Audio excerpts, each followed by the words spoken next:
अचानक आकाशमा देखियो ड्रोन, क्षेत्रमा फैलियो आतंक। स्थानीय मानिसहरूले पहिले डोरीले बाँधेर राखे अनि पुलिसलाई गरे खबर। घटना हो सिलगढी नजिकै भारत बंगलादेश सीमा क्षेत्र फुलबारीको। भारत बंगलादेश सिमाना नजिकैको फुलबारी क्षेत्रमा अचानक एउटा अज्ञात ड्रोन आकाशमा देखिएपछि क्षेत्रमा सनसनी मचिनुका साथै मानिसहरू आतंकित बने।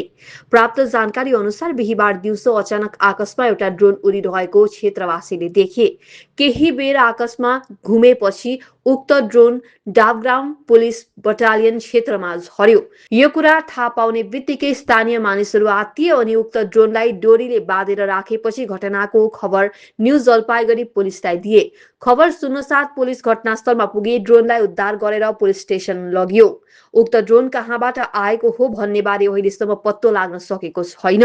उल्लेखनीय छ, घटनास्थलबाट भारत बंगलादेश अन्तर्राष्ट्रिय सीमाको दूरी लगभग 2 किलोमिटर छ भने प्रशासनले सीमा क्षेत्रको सुरक्षालाई लिएर गम्भीरतापूर्वक जाँच गरिरहेको बताइएको छ।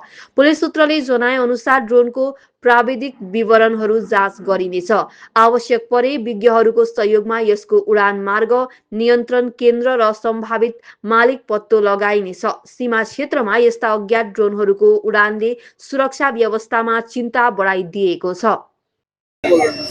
ड्रोन আসলে একটা আতঙ্কের ব্যাপার, যেহেতু এখন বাংলাদেশের সঙ্গে আমাদের খুব একটু ঝগড়ার মতো আছে, তারপরে চিকেন নেকের মধ্যে আছি।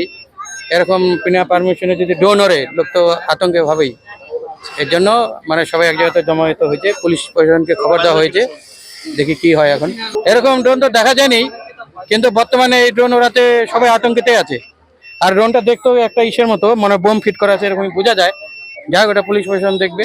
আমার নাম বরুণ বরেগি। এটা হলো ব্যাটালিয়ন মোড়, পূর্ব ধনতলা।